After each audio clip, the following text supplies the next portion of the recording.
So the economy, I can simplify that. The economy is something that must grow. By must, it's not a law. I mean, it's just a lot happier when it's growing. In 2009, the economy shrank by 2% worldwide, and it was a complete disaster. That's what I mean by must grow. And if you really think through the implications of an economy that must grow in order not to experience disaster, I mean, that's a scary thought. That'll scare anybody, okay? It's a frightening thought. And this growth, this exponential growth, I want to take just a couple minutes and depart and talk about exponential growth because this is a very important concept. This is the kind of growth we're surrounded by. And exponential growth looks like this. It looks like a hockey stick chart, right? It starts out slow and then shoots up all of a sudden. So I want to explain this because as humans, we don't understand exponential growth intuitively. We don't really get it. It's really hard for us to understand.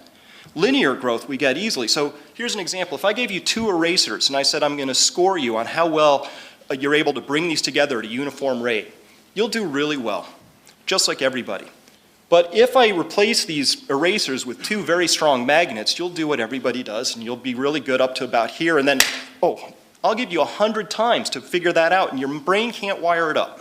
It's just going to be really, really hard to do because we're not wired for exponential growth. It's something you have to study to understand. And so here's a quick way I've found to explain this and talk about it.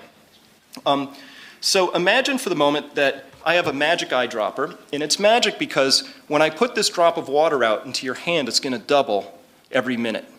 So we wait 1 minute and we have 2 drops of water in our hand, and then another minute and we've got 4 drops. And after 6 minutes, we can fill a thimble up. Do you have a sense of that growth? Okay, so here's what we're going to do. We're going to go to this stadium, and we're going to do a little thought experiment. And since it's my experiment, here's what we're going to do. We're going to start at 12 o'clock tomorrow, and I'm going to handcuff each of you to the highest row of bleacher seats. And I'm going to make the park watertight. At 12 o'clock, I go down into the center of the pitch, and I put one of these water drops down there, and the question is this. Starting at 12 o'clock tomorrow, put a magic drop out. It doubles every minute. How long do you have to escape from your handcuffs? So just think of an answer. And whoever hasn't seen this example before, shout out an answer. Who's got something for me? 7 minutes. Well, that's pretty aggressive, all right? Because six minutes gives us a thimble, so it's a big thimble for that next minute. 4 hours, 1 hour, and everybody else has some sort of an idea in their head. The answer is you have 50 minutes to escape from your handcuffs. 50 minutes. And I see some skeptics out there. So perhaps I've underestimated the size, the volume of that park by 100%. Okay? You get an extra minute. So think 12:51 if that helps you. Okay? That makes you feel better. That's not the important question. This is the important question. At what time is this stadium still 97% empty space? And how many people realize the seriousness of the predicament?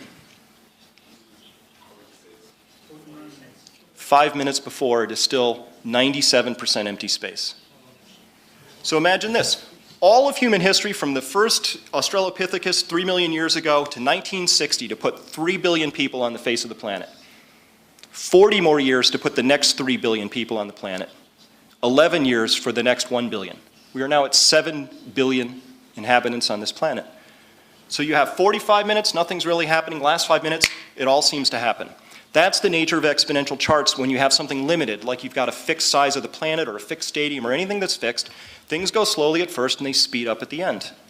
That's why they're really hard to understand. So if things feel like they're going faster today, it's because they are. So this was that chart I started with is an actual chart. It's a chart of human population, green's history. Red is the projection for the next 40 years or so.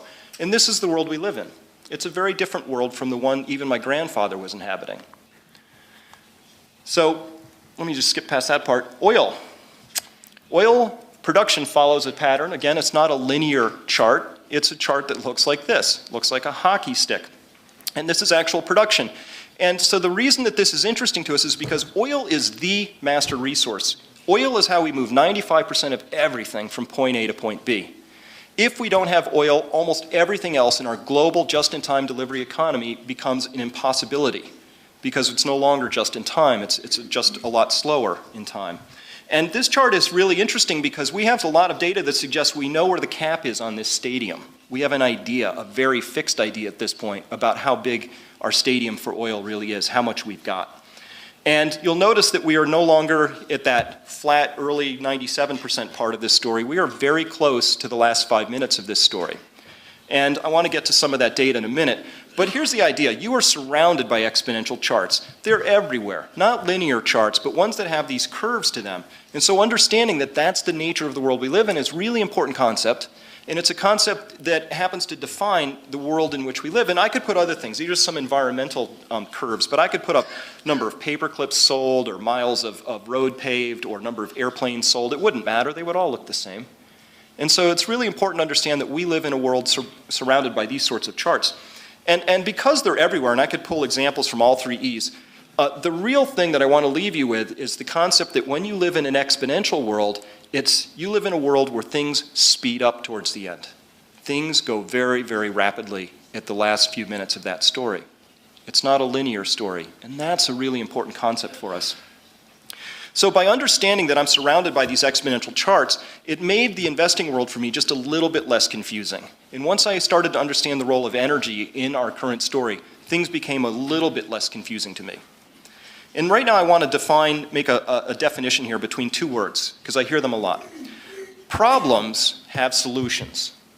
If you're facing a problem, you can come up with a solution which gives you the opportunity to get back to the condition you were just in. They can be solved.